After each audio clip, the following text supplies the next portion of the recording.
Have you ever felt like you're doing everything right in your spiritual journey, yet nothing seems to change? Have you studied teachings, joined retreats, recited sutras, but still find yourself trapped in the same thoughts, same emotions, same habits? Welcome back to the channel. If you've been walking the spiritual path for a while, today's message is especially for you, because we're diving into a painful but necessary truth: why so many people study Buddhism for years, even decades, yet see little to no transformation. This is not just a philosophical question, it's a spiritual emergency. And today we revisit the words of an old master, just one sentence that cut through all confusion and woke thousands of people from spiritual sleep. Before we share that sentence, let us look at the problem. Why do we stagnate? Why do intelligent, sincere, diligent people get stuck? The old master said this: "You have studied the Dharma, but you have not applied it to your mind." That's it. One sentence. But it contains a thunderclap of insight. Let it sink in. You have read the teachings. You can recite the Four Noble Truths. You may even know how to chant long sutras from memory. But have you applied them? Not to others, not as advice, but to your own mind, in silence, in solitude, in suffering. This is the difference between Buddhist knowledge and Buddhist practice. Knowledge is comfortable. It's safe. It flatters the ego. It allows you to feel wise without actually transforming. Practice is dangerous. It exposes. It humbles. It burns. Many people fall in love with the Dharma as a philosophy. They treat it like literature. They compare teachings, debate meanings, quote texts, build libraries. But the Buddha didn't come to create scholars. He came to end suffering. And suffering does not end through intellectual understanding. It ends through the courageous application of truth to your own mind. Let us take an example. You read that anger is suffering. You agree. You even teach others about it. But what happens the next time someone insults you? Do you remember the teaching? Or do you explode? That's the test. Buddhism is not what you know. It's what you do when life hits. When grief knocks on your door. When jealousy bites your heart.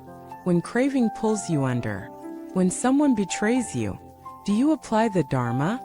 Or do you forget it? The old master's sentence pierces because it removes all excuses. You can't hide behind seniority, behind years of study, behind titles or robes. He didn't say you didn't study enough. He said you didn't apply it. And now the question returns to you. What teachings have you admired but not lived? What truths have you praised but not practiced? What mantras have you chanted but not embodied? If you've been stuck in your path, the solution may not be more books. It may not be another retreat. It may not be finding a new teacher. It may simply be this: return to what you already know and live it. Choose one teaching, just one, and apply it every day for a month. If it's mindfulness, then be mindful. Not just on the cushion, but while eating, walking, talking, brushing your teeth. If it's compassion, then practice compassion. Not abstractly, but with the people who annoy you the most.